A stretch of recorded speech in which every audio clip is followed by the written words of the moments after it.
বাংলা মাঘ মাসের প্রত্যেক বুধবার বগুড়া জেলার ধুনট উপজেলার বিভিন্ন গ্রামে মাছের মেলা বা জামাই মেলা অনুষ্ঠিত হয়। তারই ধারাবাহিকতায় আজকে কালেরপাড়া ইউনিয়নের হেউটনগর গ্রামের ঐতিহ্যবাহী বক্সার মেলা অনুষ্ঠিত হচ্ছে।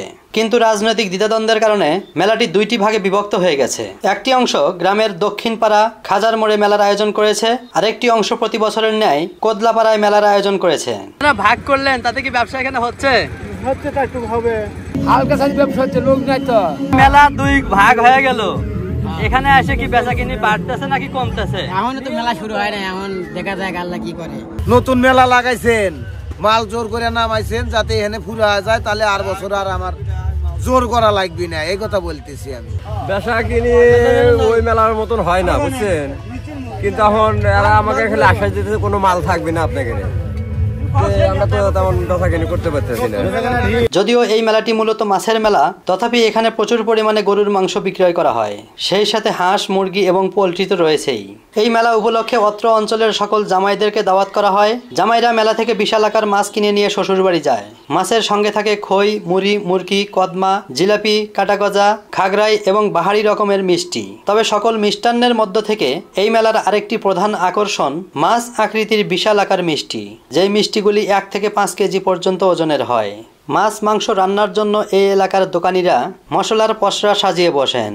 সেই সাথে শ্বশুরবাড়িতে জামাইদের নিয়ে যাওয়ার জন্য হরেক রকমের পান, জর্দা এবং সুপারির দোকানও দেখা যায়। সেই সাথে অত্র অঞ্চলের বিশ্ববিখ্যাত বগুড়া জেলার ঐতিহ্যবাহী হাঁসখালির মিষ্টি দই এখানে সুলভ মূল্যে পাওয়া যায়। মেলায় হরেক রকম কসমেটিক্স সামগ্রীর দোকান এবং ছোট বড় বাচ্চাদের জন্য বিভিন্ন রকমের খেলনার দোকান রয়েছে। মেয়েদের কেনাকাটার সুবিধার জন্য বৃহস্পতিবার বউ মেলার আয়োজন করা হয়। বউ মেলাতে শুধুমাত্র মেয়েদের প্রবেশের অনুমতি থাকলেও সাথে করে ভাই, স্বামী বা বাবাদের নিয়ে মেয়েরা মেলায় যান। মেলায় আগত দর্শনার্থীদের জন্য নাগরদোলা তো থাকবেই, সেই সাথে আকর্ষণীয় ঢেউ খেলানো নৌকা রয়েছে। বাচ্চাদের জন্য রয়েছে বিভিন্ন রকম খেলনা রাইড। মেলায় সবচেয়ে আকর্ষণীয় একটি বিষয় হলো মেয়েদের জন্য মুখরোচক ফুচকার স্টল এবং বাহারি ফলের চাটনি পাওয়া যায়। দ্বিধাদ্বন্দ্ব ভুলে সম্মিলিতভাবে ঐতিহ্যবাহী বক্সার মেলার আয়োজন করা হলে মেলায় কেনা বেচা বাড়বে এবং দর্শনার্থীদের আগমন বাড়বে বলে অনেকেই ধারণা করেন।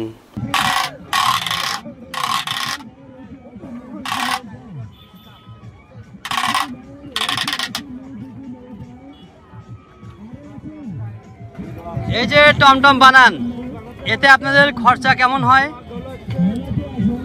পরে আমাদের খরচা 6-7 টাকার মতো পড়ে। আর বিক্রি করেন কয় টাকা? 20 টাকা। তাতে কি মোটামুটি আপনার সংসার চলে যায়? চলে আর কি, আল্লাহ চলায়, টুকটাক করে চলে। এই ব্যবসা কি আগের চেয়ে কম নাকি বেশি? আগে বেশি চলতো, এখন একটু কম চলে। কারণ কি? এই প্লাস্টিক নামাতে, প্লাস্টিকের বিভিন্ন খেলনা নামাতে। হ্যাঁ, বিভিন্ন প্লাস্টিকের খেলনা নামাতে আমাকে এই ব্যবসাটা একটু কম চলে।